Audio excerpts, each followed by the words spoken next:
Okay. I'm not signing nothing. Okay. I've been through the system, buddy. I know how it works. I know you have. You're Jeff. not my friend. Yes, All you're you- trying to get is some stupid ass confession, and you're not gonna get one. On a seemingly regular evening in 2011, alarm bells began to sound itself in a local 7-Eleven. Reports of an armed robbery began flooding into the local police department. But upon arrival at the scene, the suspect was nowhere to be found. After expanding the search, that's when it's assumed police heard commotion in a house nearby, and without any other leads, they stormed in, discovering a known heroin addict sitting inside with a gun. Without any other evidence, they arrested the man and brought him to be interviewed. This so-called addict was Jeff Pearson, the man who committed the robbery. And the following goes down in history as one of the only times a man single-handedly beat the cops at their own game. All that while experiencing horrific heroin withdrawals. This is what happens when the suspect outsmarts the cop.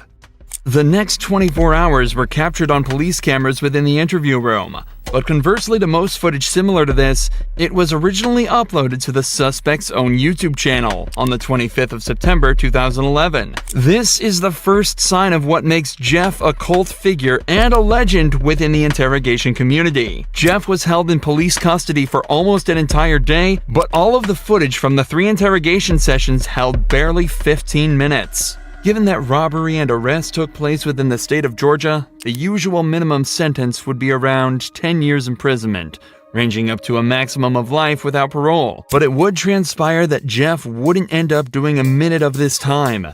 And instead of serving multiple decades behind bars, he spent a day being served drinks and candy while delivering a masterclass in what to do while in police custody. The following footage shows us in stunning detail what methods the cops will try on you, and how to dodge them like an absolute pro.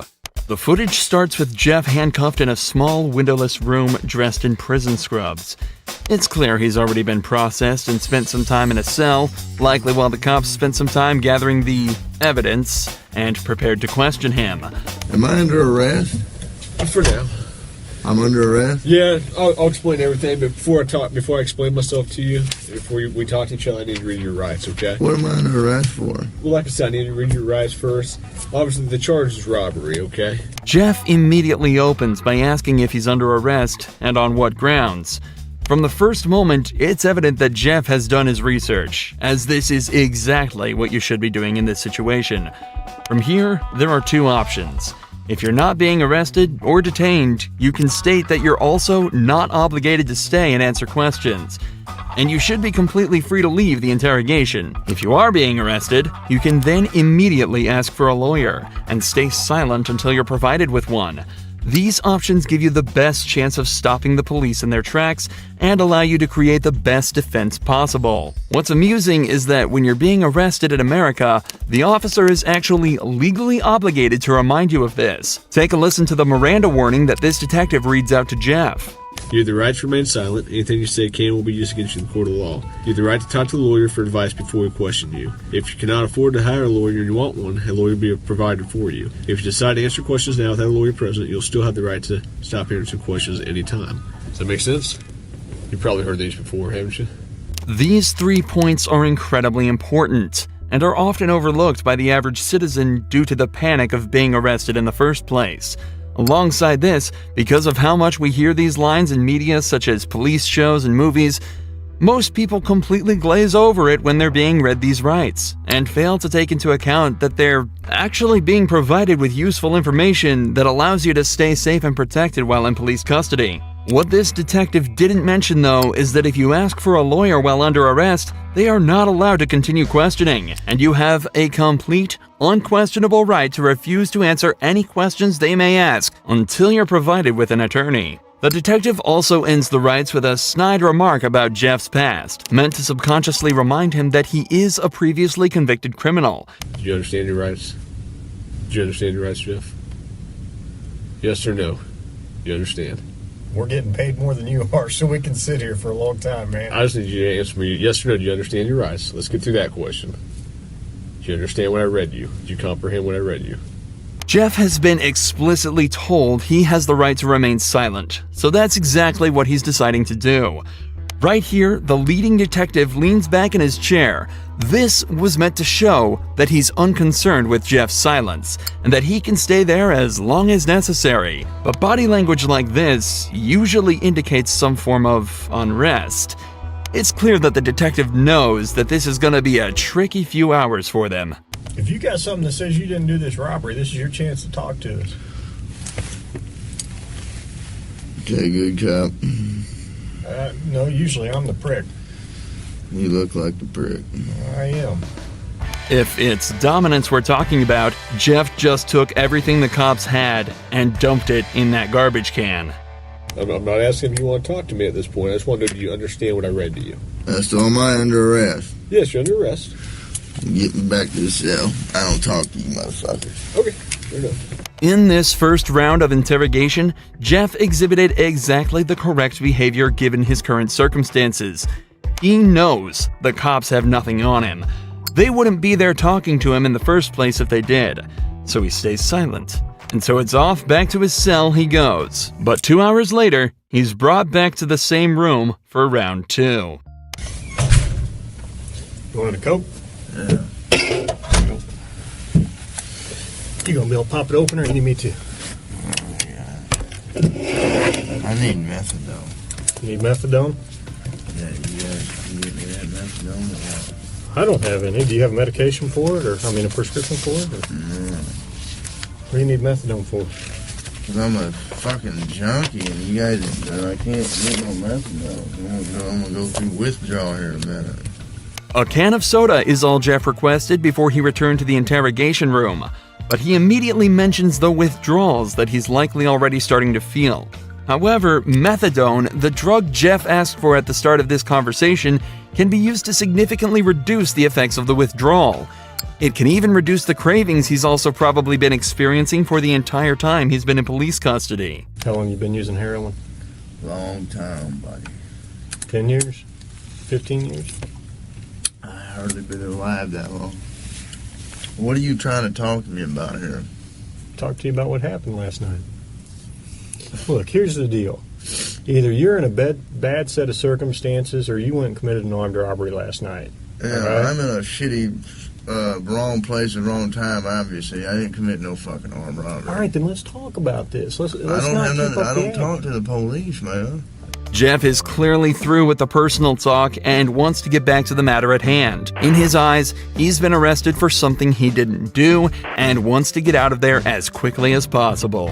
Okay. I've been through the system, buddy. I know how I know it you works. have. I know you have, You're Jeff. not my friend. I'm not your friend. You're trying to fucking get me. Or you're No, trying I'm not trying to get all you. you're trying to get is some fucking stupid ass fucking confession, and you're not gonna get one. Jeff, I'm not going to get a confession out of you for nothing. Exactly, because I And didn't I'm do not nothing. trying to get a confession out of you. Okay, I'm gonna tell you, I didn't commit no armed robbery, and y'all ain't got no fucking evidence saying I did. Let me go. All you did is find me sitting in my buddy's house because my fucking buddy's dog's going ape shit. I go outside, there are cops everywhere, and they spotlight me. They say, "Come here." I say, "What's up?" They search me. They ain't find Hang on. nothing. What's Let up? me read this. No. Yes. Because I'm not gonna sign it. You don't have to sign it. But let me read it for you. Okay? I'm not signing nothing. You don't have to sign it. The irony of this cop saying he's not trying to get Jeff while he has him handcuffed in an interrogation room questioning him is very amusing. But even through all this, every part of what Jeff said here is so perfect it almost sounds rehearsed. It's an incredible display of personal legal defense, and is even more impressive when you layer it with the fact that Jeff is almost definitely starting to experience withdrawals. I also want to highlight the point Jeff made about how cops are simply trying to force a confession out of him. One of the main techniques used in these interrogations is the Reed technique, developed by a former cop and psychologist in the 1960s after he extracted a confession from a man accused of murdering his own wife. The technique consists of 9 steps, beginning with a polite discussion about why the suspect is being accused of the crime, followed by using certain body language and actions within the interrogation as a display of guilt. The method ends with offering the suspect 2 alternative statements they can agree with, one of which is slightly more acceptable than the other, but whichever is chosen admits guilt and is counted as a confession. This method forces the suspect into a corner and is exceedingly good at extracting false confessions from innocent suspects. In fact, the original case that technique was formed around fell apart after discovering that the man, in fact, did not kill his wife and was tricked into giving a false confession. Absolutely next level gaslighting. Tell me what happened last night. Plain and simple. Your side of the story. I'm not talking to you. I'm a lawyer. All right. This is what I don't understand. I know, but this is what I don't understand, Jeff. You were sitting there talking just like you were ready to sit here and tell me what happened last night, and then all of a sudden I read that to you, and you screw it, I ain't talking to you. I want a lawyer. I don't understand that. What changed? Because I told you what. I already told you what happened. You didn't. How didn't I? You didn't tell me what happened last night. How didn't I just tell you what? But now you've handcuffed me, and I can't talk to you because you've asked for an attorney. So okay, that's fine.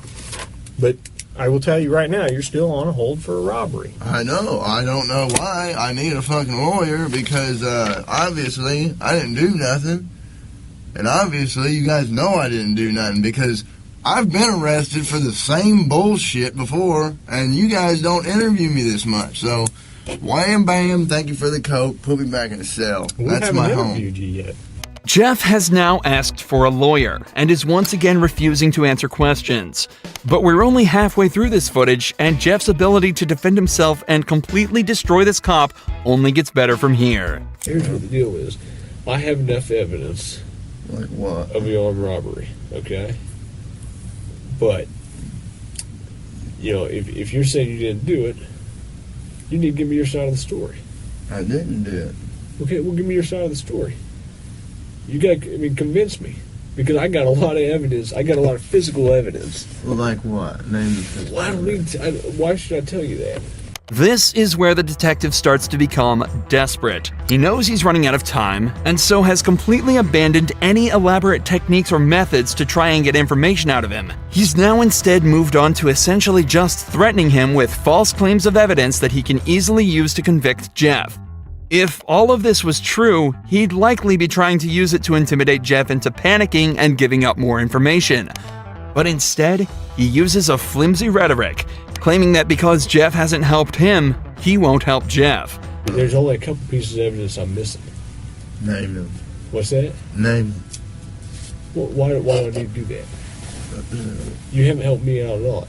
You give me a little bit, I give you a little bit. We go back and forth. I give you one of my pieces of evidence, now give me a little something. Alright? What time do you get over to Aaron's house? No, anything I say here can and will be used against me. Sure, but anything you say here, I can also tell your parole officer that you helped me out. That doesn't mean dick. Now the detective is desperately trying to bargain with Jeff. If he helps the cops out, they'll put in a good word with his parole officer. But Jeff immediately realizes that means absolutely nothing. What does a gold star mean if you're stuck in prison for 20 years? This further enforces the idea that cops have absolutely nothing to convict Jeff with, and also shows that they know they're running out of time. Jeff has asked for a lawyer, yet they're still sitting there questioning him, as if that's not a blatant violation of the rights that they have read to Jeff on 3 separate occasions. They know that if they don't get anything out of him soon, their time will run out, and Jeff is watching the clock closely. For the next 4 minutes of the interrogation, Jeff continues to deny and combat anything the police say to him. They bring up the gun that he was found with, continue to try and strike a deal, and even try to scare him by taunting him with what being back in prison would be like, and without any of the drugs he's grown a dependency to. But throughout all of this, Jeff stays totally stone-faced. He knows he's almost won. I'm done, man. Fuck this. I'm not even answering. All this shit that I just said is gonna be fucking written in the discovery now, right? What? You haven't said nothing. I mean, every little stupid thing that you've asked me, dude, is going to be in the discovery. I'm not even going to do discovery. The prosecutor is. Okay. So, you halfway know the system, how things work, and you halfway don't. Am I right? I half-ass know Yeah. that the only reason I came up here is to get a fucking Coke. Okay. And I got it. But now I want a Butterfinger. But that's not going to happen for a while. What, the Butterfinger? Yeah. Why not?